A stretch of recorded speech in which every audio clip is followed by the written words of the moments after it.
தசரதன் துடிக்கின்றான். என்ன நடந்தது? எதற்காக இப்படி இருக்கிறாய்? உன்னை இகழ்ந்து பேசியவர் யார்? அவர்கள் யாராக இருந்தாலும் இப்பொழுதே அவர்கள் உயிரை முடிப்பேன் என்றெல்லாம் கோபத்தோடு பேசுகிறான். இதை கேட்டாலும் தசரதன் செய்வதற்கு தயாராக இருக்கிறான் என்பதை தெரிந்து கொண்ட கைகேயி அழுது கொண்டு, உங்களுக்கு என்னிடம் உண்மையிலேயே கருணை இருக்குமானால் முன்பு சொன்னீர்களே 2 வரங்கள், அந்த 2 வரங்களையும் கொடுக்க வேண்டும்.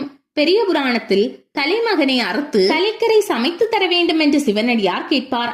அப்படி கேட்டது கூட ஒரு பக்கம் இருக்கட்டும், ஆனால் தந்தையும் தாயும் அந்த குழந்தையை அறுக்கும் பொழுது ஒரு சொட்டு கண்ணீர் கூட விடாமல் மகிழ்ச்சியோடு செய்ய வேண்டும் என்று கேட்பார் பாருங்கள். அதை போல தசரதன் வரம் தரும் பொழுது கொஞ்சம் கூட மனதிலே துன்பம் இருக்கக்கூடாது என்று கைகேயி கேட்கிறாள். உண்டு கொலாம் அருள் என் கண், உன் கண் ஒக்கின் பண்டைய இன்று பரிந்து அழித்தி என்ற வரியில் இந்த நுட்பம் ஒளிந்து கிடக்கிறது. இப்பொழுது தசரதன் மறுபடியும் ஒரு தவறு செய்கிறான்.